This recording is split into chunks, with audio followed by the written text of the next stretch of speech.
pagi waktu di Amerika ya. Saya bersyukur dan hari ini kita akan meneruskan pengajaran firman Tuhan dari dosen kita yaitu Pak Jos Sudarman ya. Pelajaran firman Tuhan hari ini sangat-sangat sangat penting. Setiap kali pengajaran saya katakan sangat penting buat kita, yaitu hari ini temanya berkat yang alkitabiah. Sebelumnya saya mau menyapa dulu sama Pak Jos. Pak Jos, shalom, apa kabar? Puji Tuhan, shalom Bu Heni, shalom Bapak Ibu. Hari ini Heni pagi-pagi tuh lalit ya Pak. Saya pikir tadi jam 9 waktu Amerika, ternyata ada perbedaan jam dengan Amerika. Jam 10 pagi waktu Amerika, tapi jam 9 malam waktu siang. Baik, Bapak Ibu, sebelum kita memulai acara ini, saya akan meminta kepada saudara saya, Pak Aras Cedar, untuk memimpin kita di dalam doa pembukaan. Silakan Pak. Baik, mari kita berdoa. Bapa di surga, kami bersyukur di malam hari ini di Jumsema Adonai, kami anak-anakmu berkumpul untuk mendengarkan pengajaran firman-Mu. Bapa, hadirlah Engkau, Kudus, bekerjalah di kami yang siap mendengar menerima firman.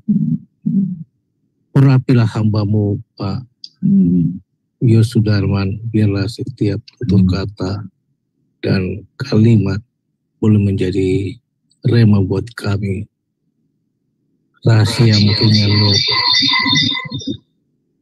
Engkau tunjukkan buat kami. Berkat menurut firman-Mu. Itulah yang ingin kami tahu. Karena kami tidak mau berkat ataupun mamon yang kami terima, tapi akhirnya jauh dari Engkau. Dan ini banyak terjadi di hamba-hamba-Mu atau anak-anak Tuhan. Untuk Tuhan, biarlah pengajaran yang Engkau tunjukkan kami mana yang benar, dan supaya kami boleh melakukan dengan baik, bukan malah keberkatan malah jadi jauh dari Engkau. Dan buat hamba-Mu Bu ini juga Engkau rapi, biarlah memimpin dari awal hingga akhirnya dengan baik. Dan juga para tim teknisi peralatan itu juga Engkau rapi, biar semua peralatan berjalan berfungsi dengan baik. Segala kuasa-kuasa kegelapan mencuri satu kata dalam pengajaran kami ikat di dalam nama Tuhan Yesus. Terima kasih Bapa. Inilah doa kami yang jauh sempurna panjang dalam nama Tuhan Yesus. Haleluya. Amin. Amin, amin. Terima kasih Pak Aras atas dukungan doanya buat kita semua. Bapak Ibu jangan kemana-mana, tetap stay bersama kami. Ya, sebentar kita akan melihat dulu profil dari Bapak dosen saya, Pak Jos ya, sebentar.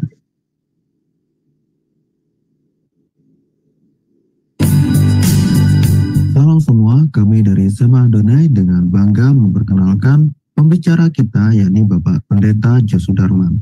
Dan berikut adalah profil singkat dari beliau.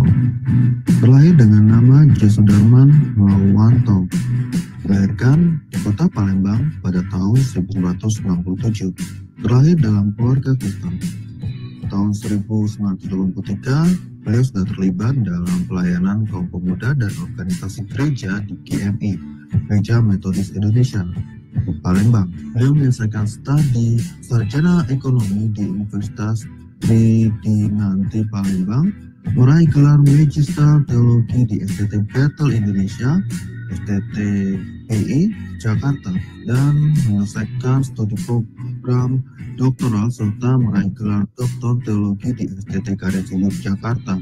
Seiring itu menjadi pembicara pada interdenominasi gereja seperti di GPDI, GBI, GRJA, Full Gospel Fellowship, dan mengadakan seminar rohani di GSKI Yogyakarta. Sebagai tim pengembalaan di GSKI Kebun Jeruk Jakarta dan dosen tetap di STT Okomene Jakarta. Bekerja di beberapa perusahaan multinasional sejak tahun 1995 hingga tahun 2019 sebagai National Manager di bidang Sales Marketing. Beliau sudah berkeluarga sejak Desember tahun 1994 serta sudah dikaruniai satu orang anak tunggal yang sudah bekerja. Pengalaman dalam pelayanan. Mulai tahun 1999 hingga tahun 2002 sebagai wakil FE Family Altar di GPI Bandung. Dari tahun 2008 hingga sekarang atau now sebagai tim pengembalaan di GSKI Rehoboth Kebun Jeruk Jakarta Barat. Terlibat dalam pendirian BPCO mulai dari awal hingga mundur pada bulan Mei 2023. Penulis buku Memahami 3 Pilar Pengajaran GSKI. Dan pada kesempatan kali ini Bapak Pendeta Dr. Jo Sudarman akan mengajari kita tentang renung iman. Shalom Bapak Ibu, Saudara terkasih di dalam Tuhan. Kita akan belajar satu materi baru, yaitu freedom in God. Artinya kebebasan dalam Tuhan. Tentu bebas di dalam Tuhan ini tidak berdasarkan premis atau pengertian dasar kita sebagai manusia, ini tentu berdasarkan Tuhan, dari kacamatanya Tuhan. Nah, di sini kita akan belajar salah satu hal yang sangat penting dalam kehidupan kita sebagai manusia. Apa itu? Kita belajar satu pelajaran namanya kehendak bebas, free will. Bermacam-macam orang mendefinisikan tentang kebebasan. Hal ini tergantung dari premis dasar seseorang. Dan juga kita akan belajar tentang bagaimana sukses di dalam Tuhan. Apa itu sukses? Tentu kacamatanya, kacamata Tuhan. Lalu kita juga tidak bisa hidup tanpa Tuhan. Artinya kita sebagai manusia itu sangat tergantung dengan Tuhan. Kalau hal ini kita sadari, lalu bagaimana kita harus hidup cukup di dalam Tuhan. Jadi poinnya, Bapak Ibu, materi hidup tingkat ini lebih banyak berbicara tentang karakter kita sebagai manusia yang benar-benar seperti Tuhan kehendaki, yaitu menjadi manusia man of the world. Kiranya sekilas dari pelajaran ini dapat membuat kita antusias, memotivasi kita untuk lebih lagi mengenal kebenaran Tuhan. Baik, itulah sekilas dari profil dari Bapak narasumber kita ya. Pak Yos, waktu dan tempat kami silakan Bapak saat ini memaparkan pengajaran kepada kami. Monggo Pak. Ya, terima kasih Bu Eni. Shalom Bapak Ibu, Saudara terkasih di mana berada. Kita akan belajar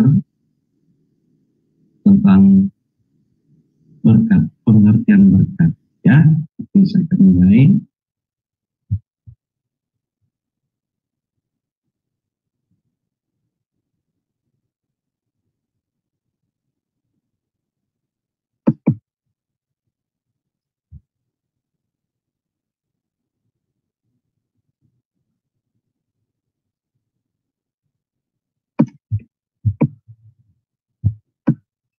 Apakah sudah terlihat Bu Heni slide-nya?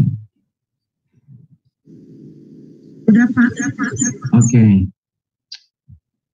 Bapak Ibu, Saudara terkasih dalam Tuhan. Ini nggak bagus nih. Ya, kita tahu ya tentang berkat, kita pasti mau diberkati, dan berkat ini menjadi sesuatu yang sangat atau menjadi sesuatu yang penting dalam kehidupan kita sebagai manusia. Kita mau hidup ini penuh dengan berkat. Nah, tetapi Tapi Bapak Ibu, kalau boleh saya menggunakan kata ironi, ya kalau boleh saya menggunakan kata ironi, ironinya pemahaman tentang berkat bagi orang Kristen masih ada salah dalam pemahamannya. Masih ada kesalahan dalam pemahamannya atau pengertiannya tentang berkat itu. Karena mereka masih memiliki pemahaman tentang berkat itu tentang atau berbicara atau memprioritaskan, mengutamakan kepada perkara-perkara jasmani. Jadi berbicara kepada berkat jasmani saja. Hal ini memang tidak bisa disalahkan juga. Kenapa? Karena ini tentu sudah merasuk atau di dalam pemahaman mereka mendapatkan pemahaman itu dari lingkungan di mana mereka berada. Dari orang tua, dari engkong, dari kakek, opa, oma, dan sebagainya. Jadi ini mempengaruhi dalam pemahaman mereka tentang berkat. Dan ini diperparah, saya menggunakan kata diperparah, oleh pengajar atau oleh hamba Tuhan atau oleh gembala yang mengajarkan atau menyampaikan kebenaran firman Tuhan mengenai berkat ini, di mana mereka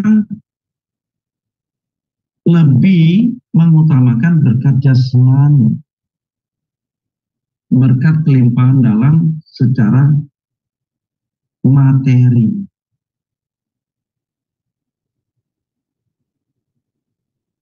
Ini sungguh, menurut saya, ini sungguh membahayakan kalau pengertian berkat atau pemahaman berkat disampaikan kepada umatnya, lebih mengutamakan, lebih memprioritaskan kepada perkara-perkara jasmani, berkat jasmani saja. Nah, dalam hal ini kita akan berbicara lebih kepada pengertian berkat berdasarkan perspektif perjanjian baru. Perjanjian baru. Dan kita tidak boleh mencampur adukkan pengertian berkat antara perjanjian lama atau bangsa Israel di perjanjian lama dengan orang Kristen di masa kini. Karena akan jauh sekali perbedaannya. Oke, Bapak Ibu. Nah, Bapak Ibu, kata berkat dalam PL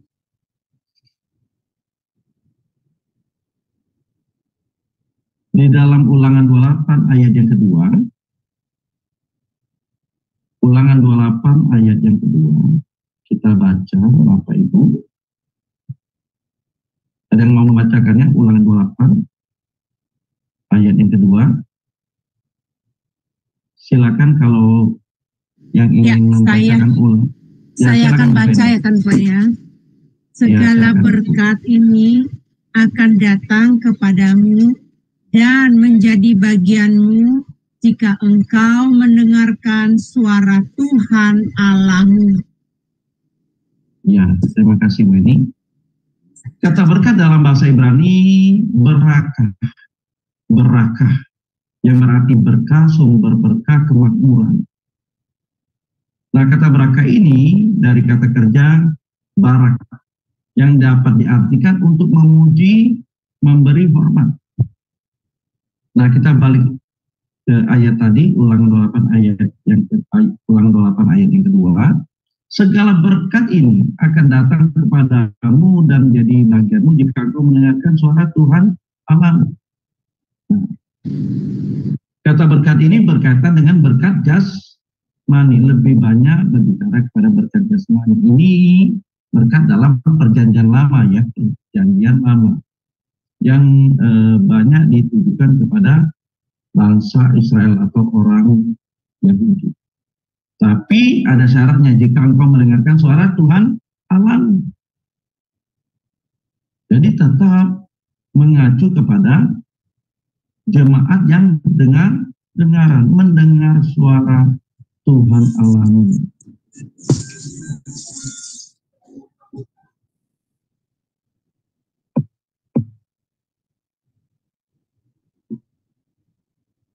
Nah, dari definisi kata berkat dalam bahasa Ibrani ini berarti kita memuji, memberi hormat, kemakmuran Allah menjadi sumber berkah, kelimpahan. Ya, jadi dalam berkat ini kita memuji, memberi hormat dengan kemakmuran, memiliki kemakmuran Allah menjadi sumber berkah. Lalu dalam bahasa Yunani ya kata berkat ini diterjemahkan eulogia. Nah, yang dapat diartikan perkataan yang indah, baik, bagus. Indah. Itu indah, logia itu kata perkataan. Logia sama dengan logos. Logia sama logos artinya firman. Jadi eulogia dapat diartikan firman yang indah. Nah, kita mengucapkan Allah memberkati. Artinya Allah mengucapkan kata-kata yang baik. Allah memperkatakan hal yang baik, hal yang indah, to speak well. Jadi Bapak Ibu, kalau kita mengatakan Allah memberkati, artinya kita mengucapkan kata-kata yang baik, yang indah. Kita mengucapkan kata-kata yang baik. Allah memberkati berarti Allah mengucapkan kata-kata yang indah. Nah, kalau kita mengucapkan kata berkat, artinya kita mengucapkan kata-kata yang baik, yang bagus, yang indah.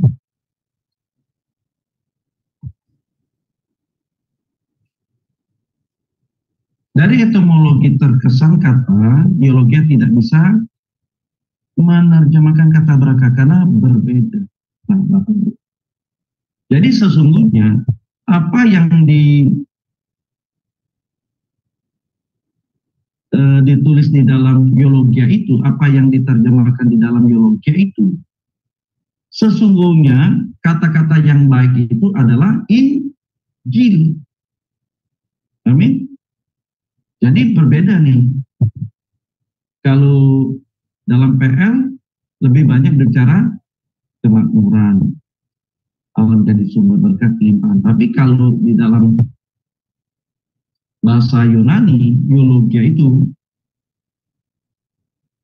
makna berkat yang sesungguhnya adalah Injil. Kata mengandung kata-kata yang indah, kata-kata yang baik, kata yang bagus.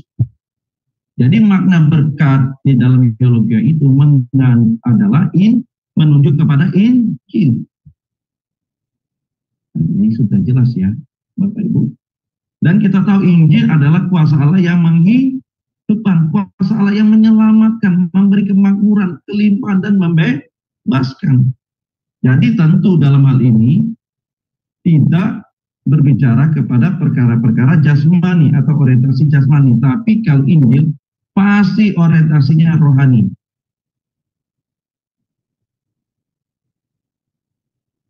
Ya Bapak Ibu.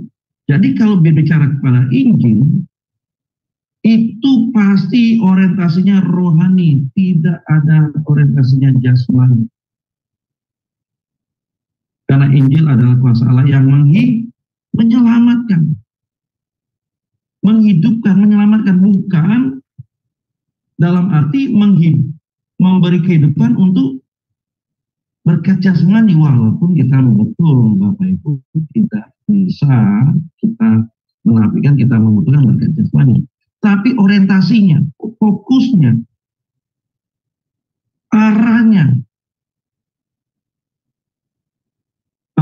berorientasi rohani, tidak berorientasi pada jasmani.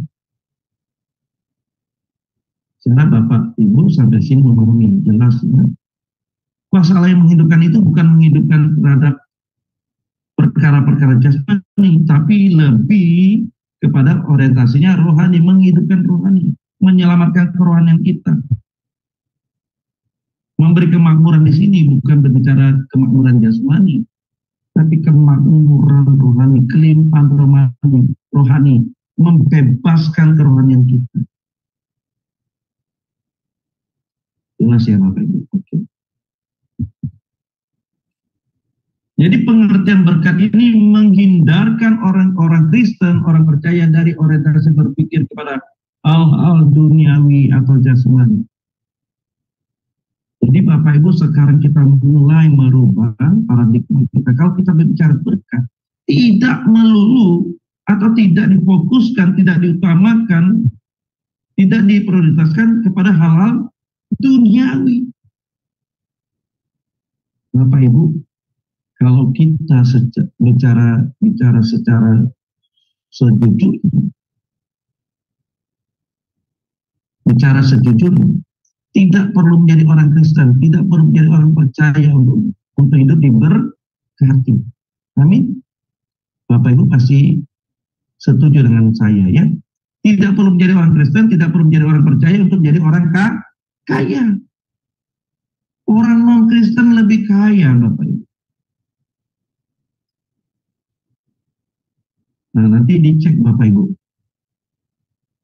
Saya sih nggak tahu, saya sih hanya baca saja. Itu katanya Elon Musk itu. Elon Musk itu bukan orang Kristen.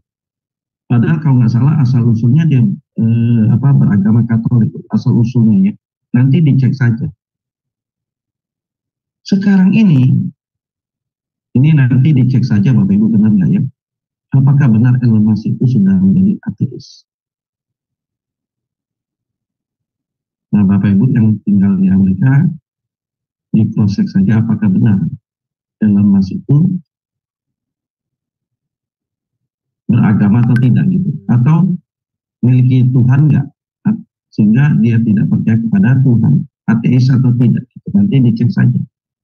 Yang saya dapatkan Elon Musk itu ateis, padahal dia memiliki latar belakang Katolik. Nanti dicek saja ya Bapak Ibu kebenarannya. Nah, dia kan orang kaya. Betul nggak? Kekayaannya kalau nggak salah saya baca hampir mencapai 4.000 triliun. Kekayaannya termasuk dengan aset-aset yang ada padanya. 4.000 triliun. Wow. Luar biasa. Bu Eni tahu Elon Musk? Pernah dengar namanya Pak, tapi nggak pernah ketemu dia. Cuman bacaan. Ya, tapi kan berkibar kalau namanya kan ya, berkibar betul. Di Amerika kan, orang kaya kan. Apakah benar dia sekarang udah ateis? Menurut berita sih begitu Pak. Dia nggak percaya bahwa Tuhan dia, karena dia merasa bahwa dia bekerja ini karena akalnya, karena kepintarannya. Itu. Jadi dia tidak mengandalkan Tuhan lagi. Dia pikir ya bukan Tuhan, tapi dia yang mengerjakan. Betul Bu. Inilah kalau orang sudah pintar jadi keblinger. Mohon maaf ya. Nah gitu. Kadang kita terlalu pintar sekali. Kadang kita melupakan Tuhan. Kenapa? Karena kita sudah merasa hebat, sudah menjadi someone. Orang sudah menjadi someone, jadi hebat.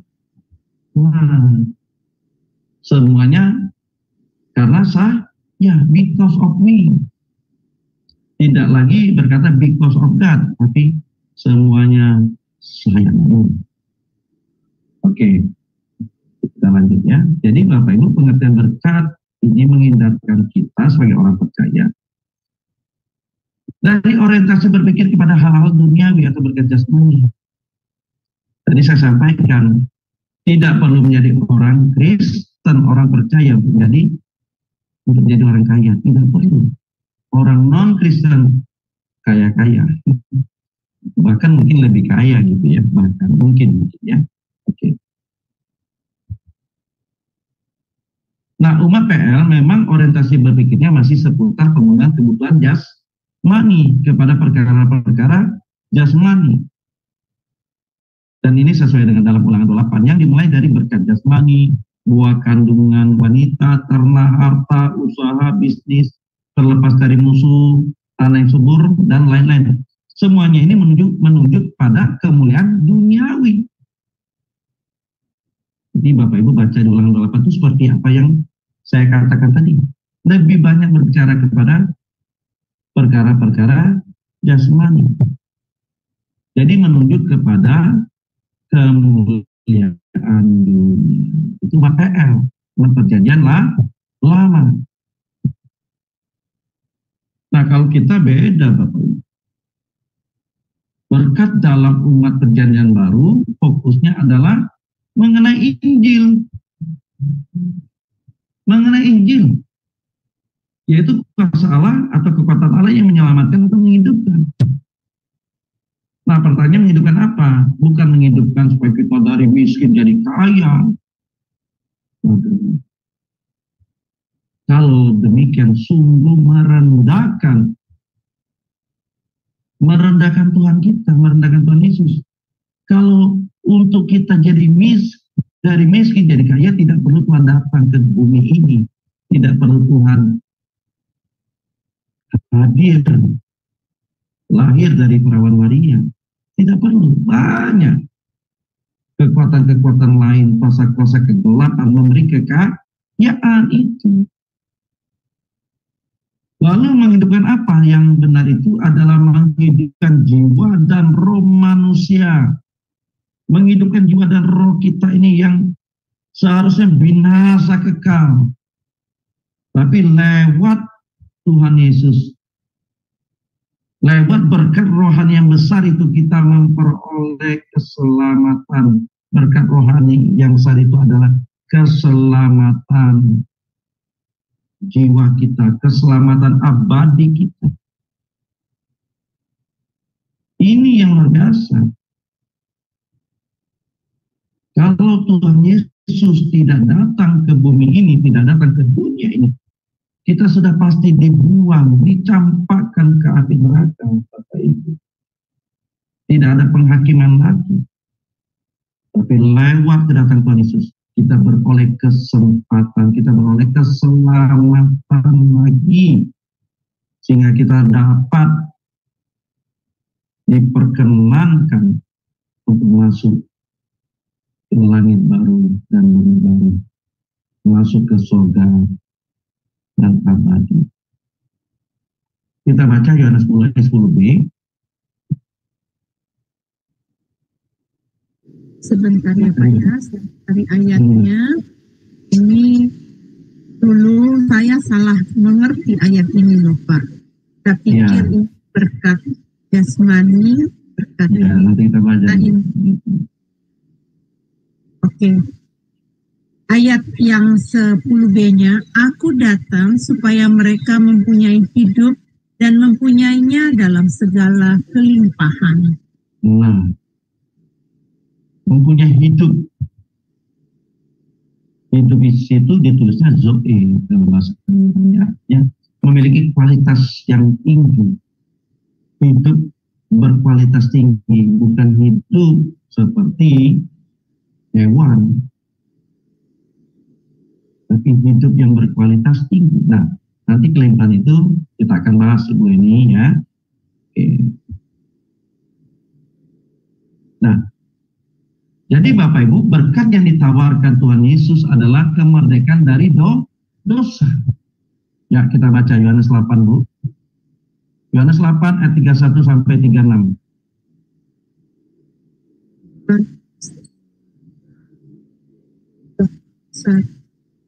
Sampai 36-nya, demikian firman Tuhan.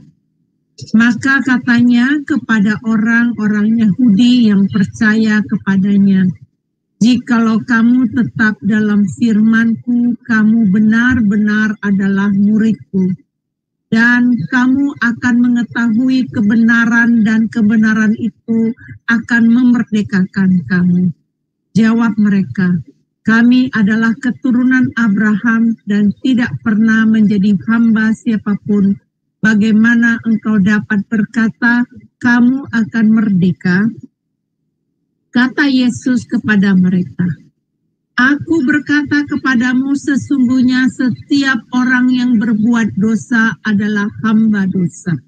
Dan hamba tidak tetap tinggal dalam rumah, tetapi anak tetap tinggal dalam rumah. Jadi apabila anak itu memerdekakan kamu, kamu pun benar-benar merdeka. Amin. Amin. Amin. Terima kasih Bu Inti.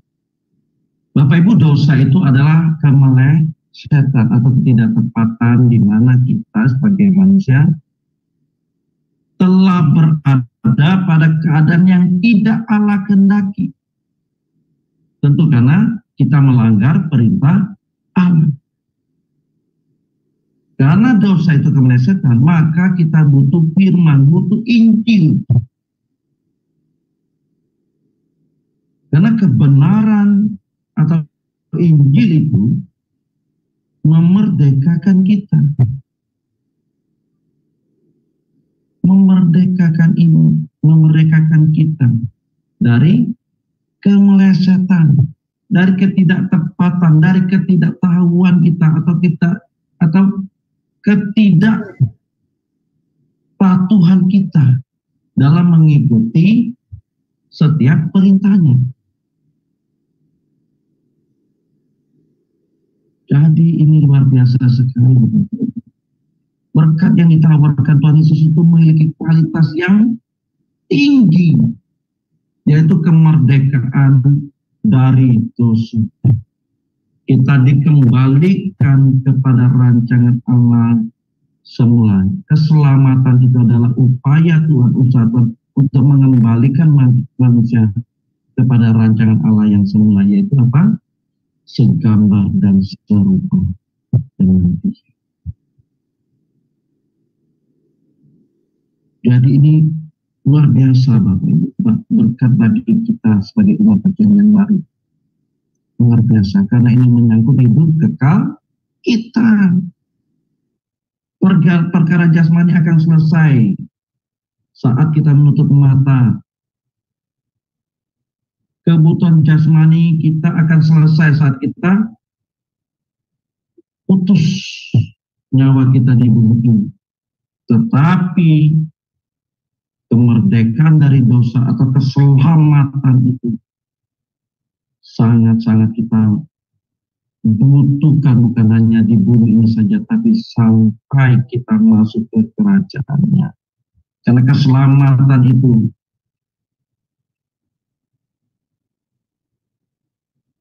membuat atau ide keselamatan bagi kita itu dari Allah, sehingga Allah mengaruniakan anaknya yang tunggal, mengasihi kita dengan menebus dosa-dosa kita, sehingga kita dikembalikan atau dilayakkan untuk menerima keselamatan itu. Ini luar biasa Bapak Ibu. Jadi berkat yang ditawarkan Tuhan Yesus itu berkat Tuhan yang besar menyangkut hidup kekal kita. Injil adalah kekuatan Allah yang menyelamatkan. Roma 1:19-17 masa dibaca. Bukan menyelamatkan dari musuh-musuh duniawi. Bukan menyelamatkan kita dari musuh-musuh duniawi kita, tapi dari dosa dan cengkraman dari kuasa kegelapan. Kalau perkara-perkara duniawi kita selesaikan dengan tanggung jawab kita. Tapi kalau bicara tentang dosa dan cengkraman dari kuasa kegelapan, maka kita butuh Tuhan. Kita butuh Injil, kita butuh firman-Nya, supaya kita tidak salah melangkah. Dan juga apa? Mendatangkan hidup yang tidak binasa. Nah, kita baca 2 Timotius 1 ayat yang ke-10. 2 Timotius 1 ayat 10. Saya cari ayatnya Pak ya. Ya. 2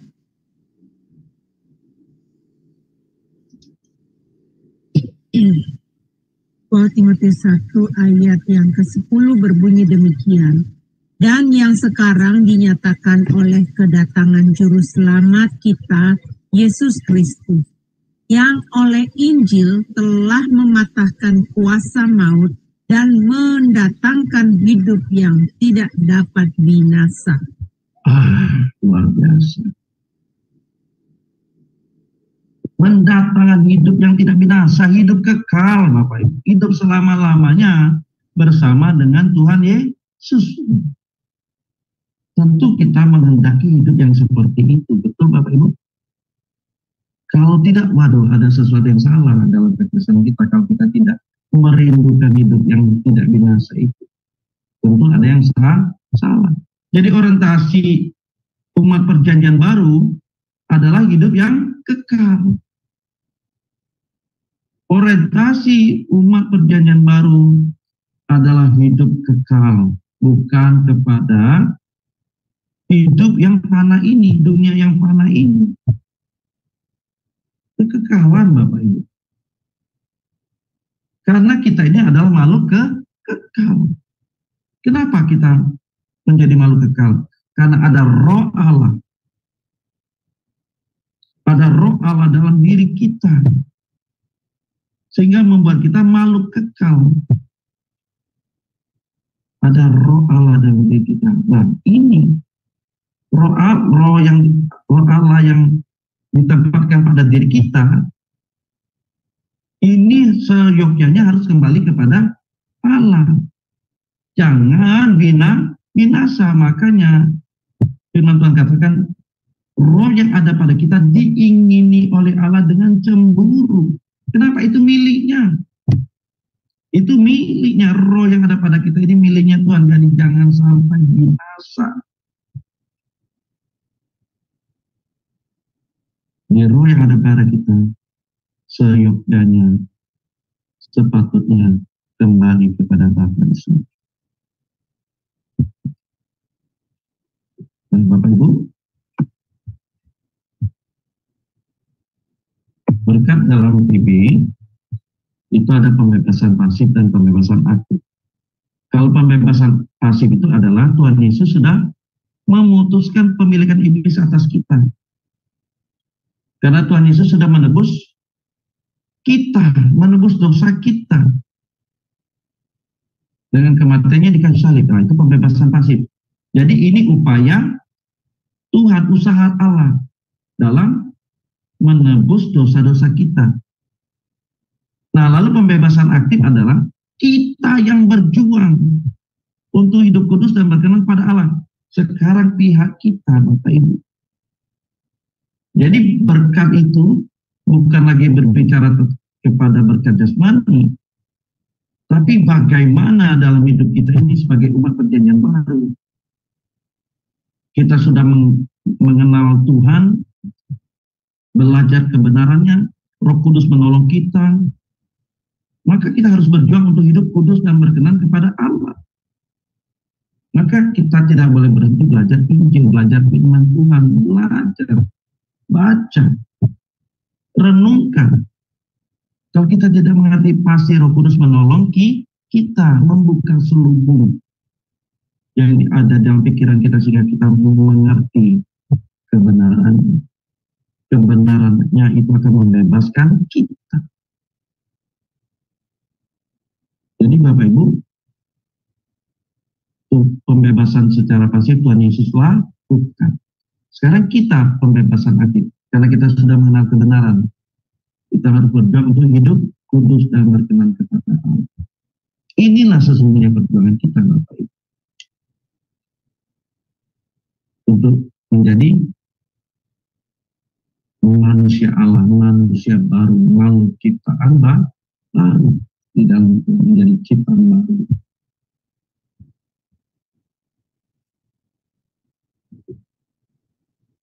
Jadi Bapak Ibu, kelimpahan di dalam Tuhan itu tidak ditujukan dalam bentuk jasmani, tapi dalam berkat rohani. Nah, Yohanes 10 tadi ya, kelimpahan tadi. Tidak berhubungan sama sekali kepada berkat jasmani.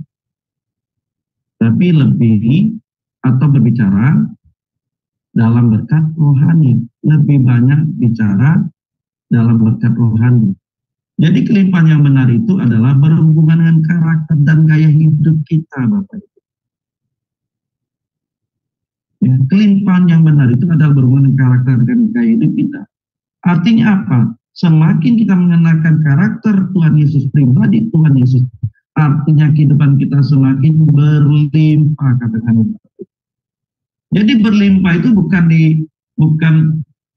kita memiliki harta yang banyak, materi yang banyak. Tapi kelimpahan itu saat kita mengenakan pribadi Tuhan Yesus, maka kehidupan kita berlimpah atau semakin berlimpah. Dan gairah Tuhan Yesus atau spirit Tuhan Yesus itu menjadi spirit kita, gairah kita sebagai orang percaya. Jadi inilah harta atau berkat yang sesungguhnya disediakan Tuhan bagi kita, bagi orang percaya, yang percaya saja. Yang tidak percaya, ya sudah. Dia tidak akan menerima berkat ini. Berkat apa itu? Adalah semakin kita mengenakan karakter Tuhan Yesus. Mengenakan gaya hidupnya, cara hidupnya. Jadi ini semua berbicara berkat rohani.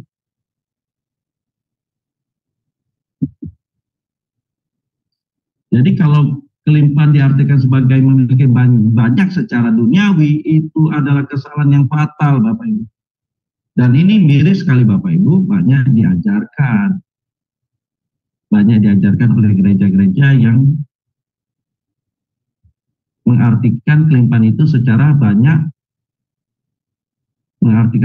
secara duniawi. Kelimpahan itu diartikan sebagai memiliki banyak secara duniawi, berkat berlimpah.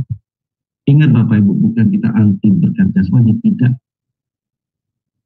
Pelayanan butuh duit, butuh fulus, butuh money, butuh uang. Tapi itu tidak diartikan kelimpahan, tidak diartikan mengenai berkat. Orang non-Kristen saja, tadi saya sampaikan, hidupnya diberkati kok, bahkan lebih diberkati daripada orang Kristen. Orang non-Kristen lebih banyak diberkati. Nah, arti kelimpahan itu sebagai kita orang-orang percaya hidup di perjanjian baru itu lebih menunjuk kepada berkat rohani, bukan berkat duniawi. Kalau itu masih diartikan berkat atau banyak secara duniawi, ini kesalahan yang fatal. Kesalahan fatal. Jadi motivasinya bukan lagi Tuhan, tapi kepada mamon. Motivasinya sudah mamon. Kepada mamon, dia mengabdi kepada mamon. Nah, Bapak Ibu, Yohanes 10 ayat 10b yang tadi kita baca, kata kelimpahan itu artinya dalam bahasa Yunani-nya diterjemahkan perisos. Perisos. Yang dapat diartikan bukan hanya banyak dalam kuantitas, tapi besar dalam kualitas. Betul. Diartikan bisa juga kuantitas, tapi sebenarnya lebih mengarah kepada kualitas. Jadi perisos itu lebih diartikan kepada kualitas. Kualitas hidup kita ini bagaimana? Kualitas hidup kita ini seperti apa? Iman kita ini iman yang menurut kepada kehendak Allah. Penurutan kepada kehendak Allah. Percaya kita adalah taat kepada Tuhan Yesus. Kalau kelimpahan diartikan memiliki banyak secara duniawi, maka ini kesalahan fatal, kesalahan yang serius yang akan menggiring umat Tuhan cinta dunia, bukan cinta Tuhan.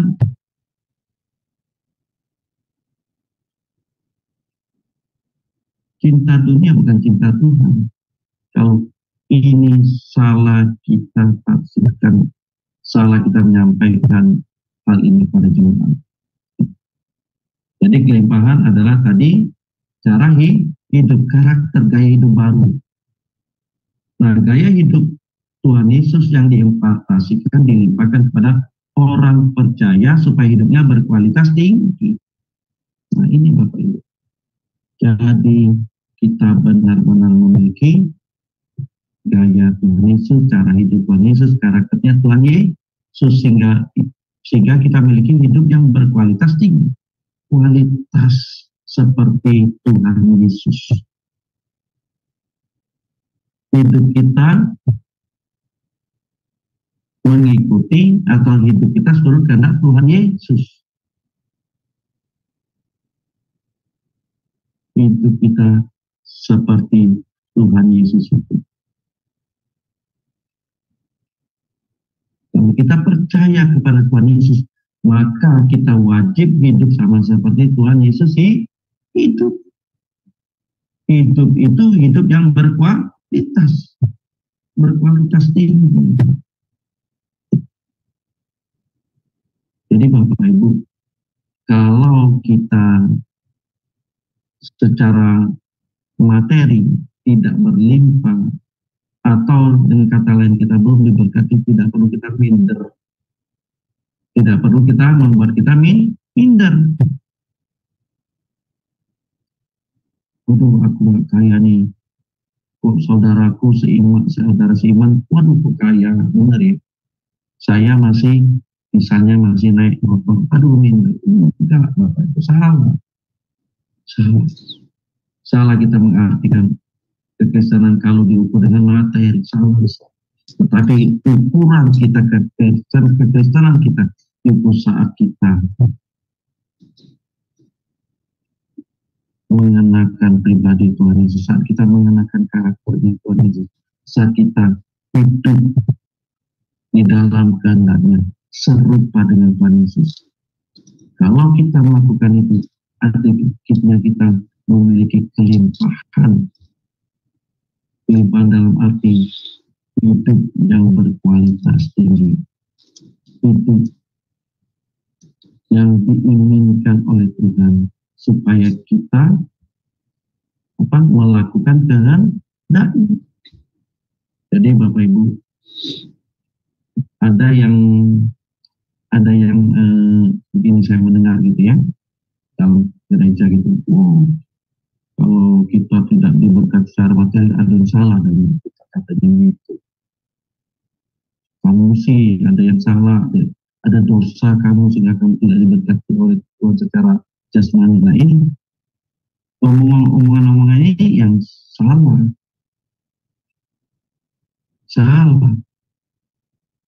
Kalau omongan ini sampai terjadi, nanti banyak yang keluar dari Kristen, banyak keluar dari gerejanya.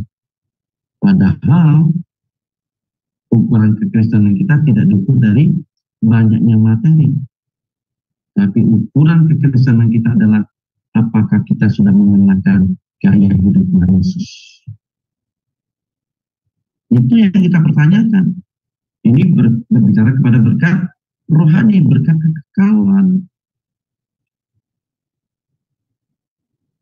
Jadi Bapak Ibu, kedatangan Tuhan Yesus itu sungguh-sungguh berarti kalau kita mengikuti gayanya, mengikuti cara hidupnya.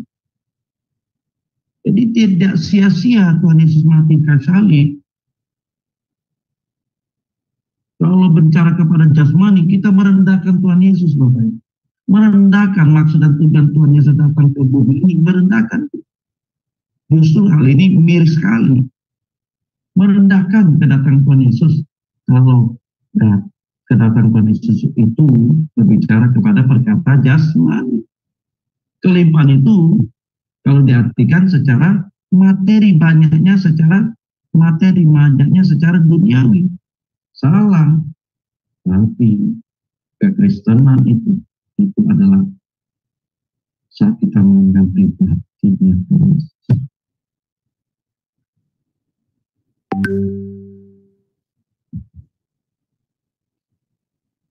Oke Bapak Ibu. Jadi hubungan dengan Tuhan yang dipulihkan atau direkonsiliasi lebih dari semua berkat Tuhan, inilah berkat yang kita besar dalam hidup orang percaya. Saat terjadi pemulihan, terjadi rekonsiliasi dalam hubungan kita dengan Tuhan, ini lebih dari semua berkat Tuhan. Amin Bapak Ibu. Wow Bapak Ibu, kalau hubungan kita dipulihkan, kita diperdamaikan, ini lebih dari semua berkat Tuhan. Kenapa? Karena ini menyangkut hidup kekal kita. Menyangkut hidup kekal kita. Jadi Bapak Ibu, kemerdekaan finansial bukanlah kita memiliki uang atau harta dalam jumlah besar.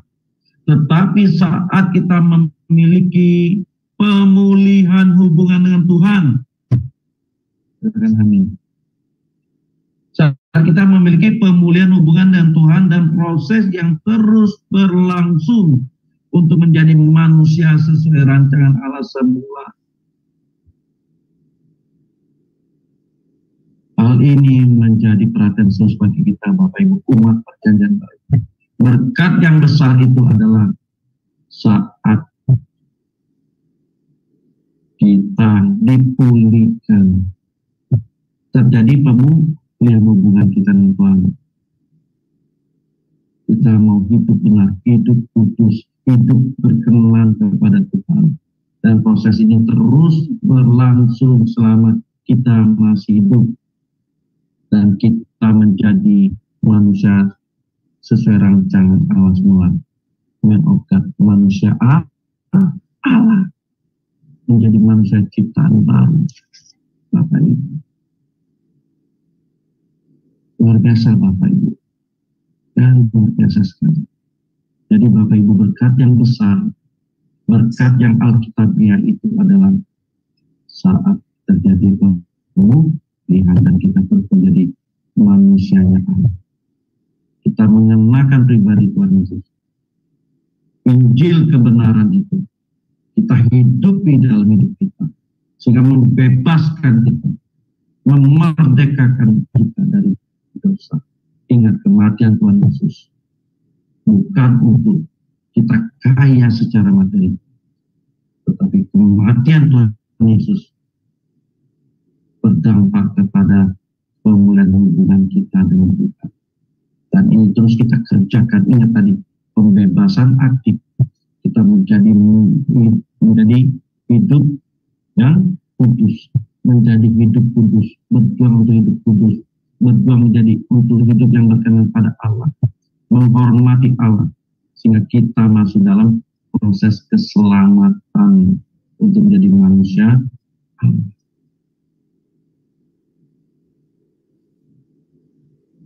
Inilah Bapak Ibu kebenaran firman Tuhan pada malam ini. Kiranya kebenaran firman Tuhan mengenai berkat ini tidak lagi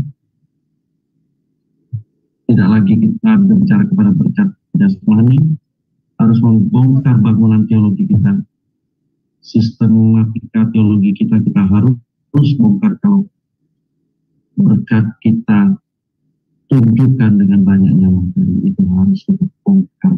Sistematika teologi kita harus bongkar itu. Berkat yang sesungguhnya adalah kita dipulihkan, kita mendapatkan Injil kerajaan, dan kita terus berjuang masuk dalam proses sekolah kehidupan, di mana dalam sekolah kehidupan itu untuk apa? Mendidik kita, mengajar kita untuk mengikis kedagingan kita, menghancurkan keegoisan kita. Kita benar-benar menjadi manusia yang diinginkan oleh Tuhan, menjadi manusia Allah. Amin. Tuhan Yesus memberkati. Saya kembalikan kepada Ibu Meni. Ya, amin. Terima kasih Pak Jos atas itunya namanya sebentar ya Pak ya, saya juga jadi operator, jadi saya juga harus menjalankan dua laptop nih. Jadi Bapak Ibu yang terkasih, kita sudah mendengarkan pengajaran dari Pak Jos. Hari ini memang sangat penting sekali pelajaran ini. Pak, ganti handphone, saya kasih co-host dulu. Oke, saya udah kasih co-host ya Pak Jos ya. Dan, Bapak Ibu saya mau juga ya, kedengaran bagus Pak sekarang. Jelas Pak, kedengaran. Nah, Bapak Ibu, saya mau memberitahukan ibadah online tetap ada, tapi saat ini kami belum membuat thumbnailnya, ya, jadi ada. Dan kebetulan untuk thumbnailnya acara Pendeta Lukas Ricardo juga yang hari Sabtu kami belum dapat konfirmasi dari dia. Jadi nanti kalau ada konfirmasi kami akan memberitahukan. Tapi Bapak Ibu yang sudah subscribe channel Sema Adonai, saya berterima kasih karena dari sana Anda akan mendapatkan siaran ulang dari setiap kali yang kami siarkan ya. Dan Bapak Ibu dipersilakan untuk mengambil bagian bertanya ya kepada Pak Pendeta Jos Sudarman. Pak, ya ini udah ada Ibu Aling, ya silakan Bu Aling.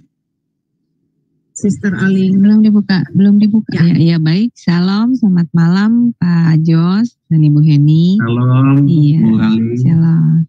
Iya, Pak Jos, yang aku mau tanyakan adalah, karena aku pernah juga mendengar janji Tuhan. Apa bedanya itu, Pak Jos, janji Tuhan dengan berkat Tuhan? Iya, terima kasih, Pak. Ya, janji Tuhan itu juga mengandung berkat juga. Ya, Bu Aling. Cuman janji-janji Tuhan itu sebenarnya adalah pengharapan kita kepada janji Allah yang sebenarnya lebih mengarah kepada kerohanian atau lebih mengarah kepada pertumbuhan iman, atau lebih mengarah pengharapan kita ini bukan kepada bumi ini tetapi kepada surga, ke langit baru dan bumi baru. Jadi janji Tuhan itu sudah pasti tidak mengutamakan atau tidak berorientasi kepada berkat jasmani, tapi tentu berbicara kepada berkat-berkat rohani, Bu Ali. Ya, tidak supaya kita nyaman di bumi ini. Janji Tuhan itu, tentu janji Tuhan itu adalah saat kita di dalam kelemahan, kesusahan, Tuhan hadir. Tuhan memberikan kekuatan kepada kita. Bukan untuk kita nyaman di bumi ini, hidup berkelimpahan secara materi. Dan kalau ini kita salah pahami, justru sebenarnya dengan berkat jasmani, kalau kita salah memahami, justru berkat jasmani ini membawa kita jauh dari Tuhan. Bukan semakin dekat, tapi membawa kita jauh dari Tuhan. Kadang kita melupakan Tuhan. Kenapa? Karena kita sudah menjadi orang yang hebat, tidak membutuhkan siapa-siapa. Karena dia sudah merasa hebat, apa yang tadi di awal kita sampaikan tadi dengan Bu Eni. Dan ini justru bahaya, justru berkat jasmani itu bisa membahayakan diri kita kalau kita tidak memaknainya dengan benar, membawa kita jauh dari Tuhan. Jadi kalau janji Tuhan itu berbicara untuk menopang kita, memberikan kekuatan kita supaya kita berharap hanya kepadanya, dan berharap kepadanya bukan berbicara kepada berkat jasmani, tapi berbicara kepada kehidupan kekal. Ini yang bisa saya sampaikan, Bu Aling, kiranya dapat menjawab ya. Ya, silakan Bu Aling bisa buka mute-nya sendiri. Iya. Kalau ada lagi silakan. Terima kasih Pak. Iya, untuk penjelasannya. Nanti next saya tanya lagi Bu. Sekarang ini dulu, ya, saya silakan yang lain ya, silakan yang lain. Iya, silakan ya teman-teman ya. Kalau memang ada yang mau bertanya, silakan pergunakan room ini untuk bisa bertanya. Wah, tadi pengajarannya sangat luar biasa Pak, karena ternyata banyak juga aliran-aliran lain yang mengatakan bahwa sebagai anak Tuhan Kristen harus mendapatkan berkat-berkat yang mereka itu hidup berkelimpahan, hidup tanda-tandanya berkelimpahan. Jadi seperti yang saya katakan tadi di Yohanes 10 ayat 10 tadi itu banyak sekali yang menganggap bahwa ayat itu adalah materi ya, tentang harta, tentang apa yang ada di dunia ini. Tapi ayat itu jelas-jelas sekali setelah saya belajar dulu ya Pak ya, setelah saya belajar baru saya paham ternyata bukan untuk yang hal demikian. Ternyata kita sukses di dalam Tuhan itu ukurannya bukan banyaknya harta ya Pak ya, bukan banyaknya pangkat ya, bukan demikian. Nah, sangat dimiriskan sekali Pak, banyak sekali anak-anak Tuhan menurut kacamata saya, menurut sudut pandang saya ya Pak ya, saya banyak melihat mereka itu nyaman, comfort, mereka meyakinkan bahwa setelah mereka menjadi anak Tuhan, jadi Kristen, mereka sudah beribadah, mereka sudah melayani, mereka sudah banyak hal yang mereka katakan hal-hal rohani ya. Mungkin mereka punya jam-jam saat teduh mungkin ya kehidupan mereka. Tetapi yang tadi yang Bapak katakan tadi berkat rohani itu yang berupa karakter hidup itu belum tampak dalam hidupnya. Nah, itu yang saya lihat Pak dari kacamata saya. Sangat miris sekali. Ternyata kita sebagai anak-anak Tuhan nggak main-main ya Pak ya. Kita harus keharusan kalau saya bilang sih, bukan pilihan, harus kita untuk memperbaiki karakter kita supaya segambar dan serupa dengan Allah. Iya Pak. Ini teman-teman kita mau nanya, teman-teman bagaimana, apakah ada pengalaman pribadi Anda mengenai tentang hidup yang diberkati secara alkitabiah? Menurut teman-teman, silakan teman-teman kalau ada yang mau menambahkan. Iya nih Pak Jos, kelihatannya mereka paham. Iya, silakan Pak. Ya Bu Heni, memang kalau kita baca di Matius 6 ayat 19 Bu, boleh dibaca Bu Matius 6 ayat 19. Oke, sebentar Pak. Wah, mantap. Matius 6 ayat 19 yang berbunyi demikian. Janganlah kamu mengumpulkan harta di bumi ngengat dan karat merusakkannya, dan pencuri membongkar serta mencurinya. Iya, 20 Bu, ayat 20. Ayat 20, tetapi kumpulkanlah bagimu harta di sorga ngengat dan karat tidak merusakkannya, dan pencuri tidak membongkar serta mencurinya. Ayat 21. Karena di mana hartamu berada, di situ juga hatimu berada. Ya. Nah, Bapak Ibu, ayat-ayat di atas menghendaki kita jangan kumpulkan harta di bumi. Karena orang yang mengumpulkan harta di bumi, dia pasti akan terbelenggu atau terikat kepada Mamon. Orang yang mengumpulkan harta di bumi, dia akan terikat kepada Mamon. Dalam arti dia akan menyembah kepada Mamon, dan pasti hidupnya tidak berkenan kepada Tuhan. Hidupnya tidak mengabdi kepada Tuhan. Jadi kita kumpulkan harta di sorga. Kita kumpulkan harta di sorga itu berbicara kepada kehidupan kekal kita loh.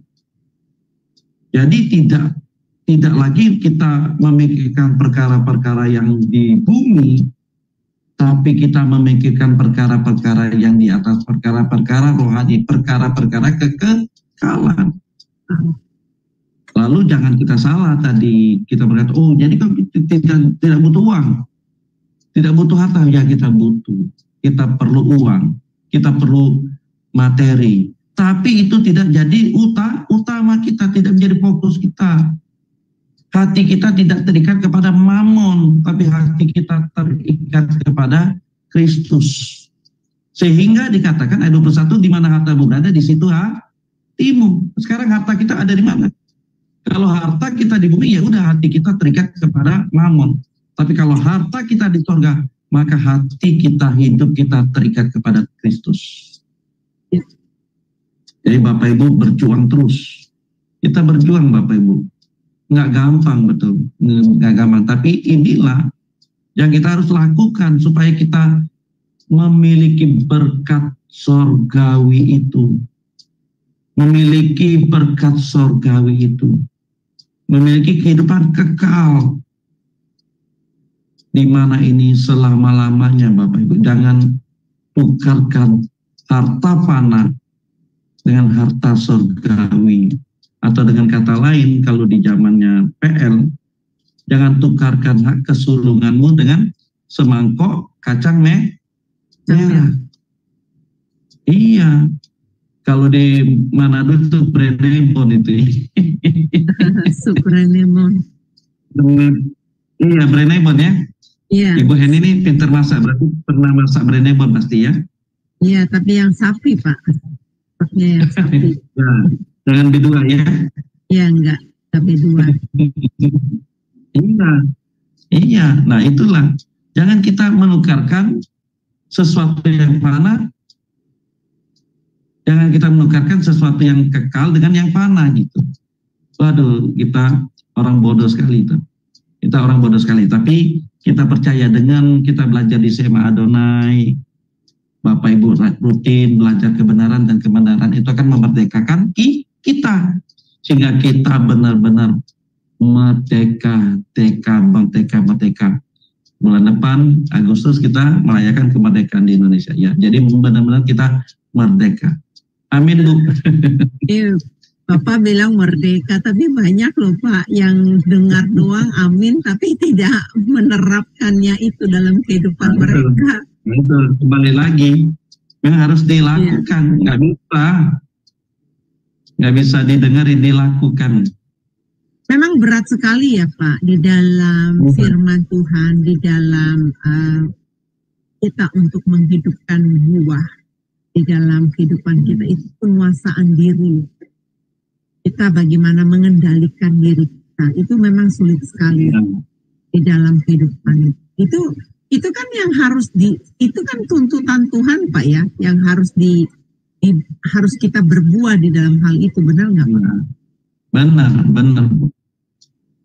Makanya peran kehendak bebas ini sangat penting, Bu. Kehendak bebas ada pada kita ini. Kalau tidak, kehendak bebas itu menghancurkan kita kalau kita salah jalan. Jadi ini kembali lagi, kehendak bebas kita ini perannya sangat besar sekali, menentukan nasib kekal kita loh, kehendak bebas kita. Waduh, ngeri Bu. Kehendak bebas kita salah, ya udah. Salah kita, hidup kita pasti salah. Tapi kalau kehendak bebas kita arahkan untuk melakukan kehendak Allah, waduh, kita tidak mencintai dunia ini, tapi kita mengasihi Tuhan. Wah, luar biasa deh Bu. Iya, berarti kuasanya si jahat ini Pak yang bersambung dengan Yohanes 10 ayat 10 awalnya itu kan, bahwa yang awalnya Yohanes 10 saya baca ya Pak ya. Yohanes 10 ayat 10 yang A-nya, pencuri datang hanya untuk mencuri dan membunuh dan membinasakan. Jadi memang iblis itu datang untuk mencuri. Nah, yang tentunya yang siap pribadi masing-masing yang tidak menjaga ya Pak ya, sehingga bisa dicuri. Iya. Berarti kesalahannya kembali lagi bukan kepada iblis Pak, kembali kepada diri sendiri, benar nggak Pak? Iya. Sekarang ini kita yang berperan, kita sudah tahu dia musuh. Ingat, iblis itu bagaikan singa yang mengaum, mengintai dia. Intai kita lengah, ya udah dimakannya kita. Tapi kalau kita waspada, kita berjaga-jaga ya pasti kita tidak akan dimakannya. Betul. Gitu ya. Betul. Jadi memang memiliki sikap berjaga-jaga senantiasa. Wow, luar biasa Pak. Hari ini pengajaran saya senang Pak kalau pengajaran yang mengenai karakter ini. Buat saya nggak pernah tamat Pak. Sekolah ini nggak pernah tamat. Ini kayaknya sekolah kehidupan yang harus dikerjakan dari hari ke hari sampai ajal kita menjemput ya Pak ya. Betul Bu. Nah, perlu di karakter ini, karakter ilahi perlu sekali dikembangkan, perlu sekali kita kita hidupkan dalam kehidupan kita, untuk kita kikis. Nah, saya gitu Pak, waktu belajar masak gitu ya. Kalau sekali masak kan gagal Pak, karena belum mahir.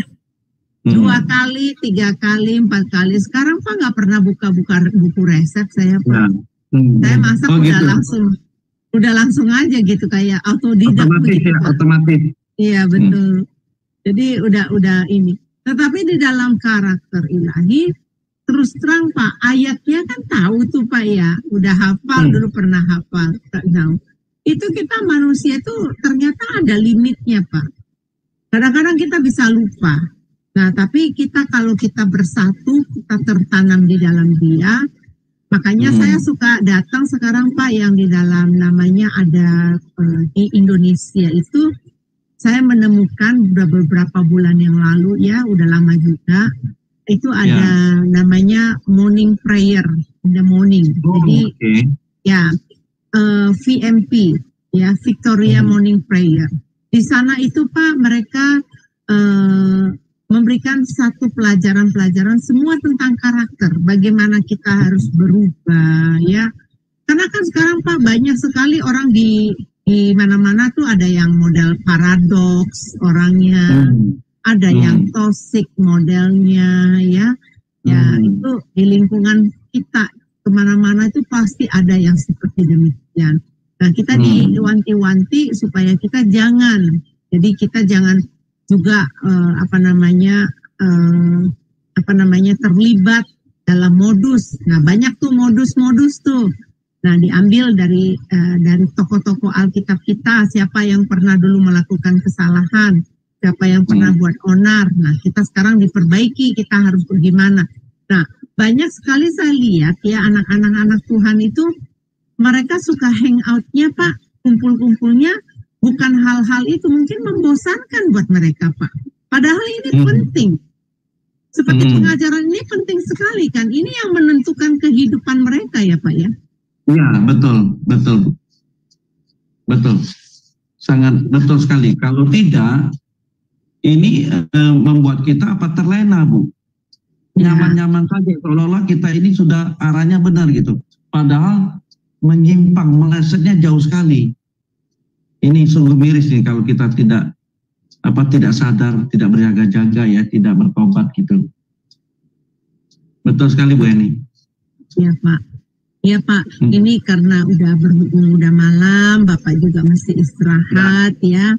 Terima kasih banyak Pak yang sudah menjadi narasumber. Amin. Ya, ini menjadi berkat buat teman-teman semua. Jadi teman-teman, sampai ketemu lagi di depan. Sebelumnya kita akan dipimpin doa oleh Pak Jos, memberikan kita berkat, dan nanti izinkan dari operator memberikan waktu untuk mengendkan operatornya ya. Dipersilakan Pak Jos. Oke, terima kasih Bu Eni, Bapak Ibu. Mari kita tutup pertemuan kita malam ini atau waktu pagi di Amerika. Mari kita bersatu dalam doa. Terima kasih Bapak, kami mengucap syukur Tuhan. Kami sudah belajar kebenaran-Mu mengenai berkat yang Alkitab, ya berkat yang benar Tuhan. Kami sadar Tuhan, kami masih manusiawi, kami melihat berkat itu masih dalam bentuk materi, masih dalam bentuk harta yang banyak atau harta yang berlimpah.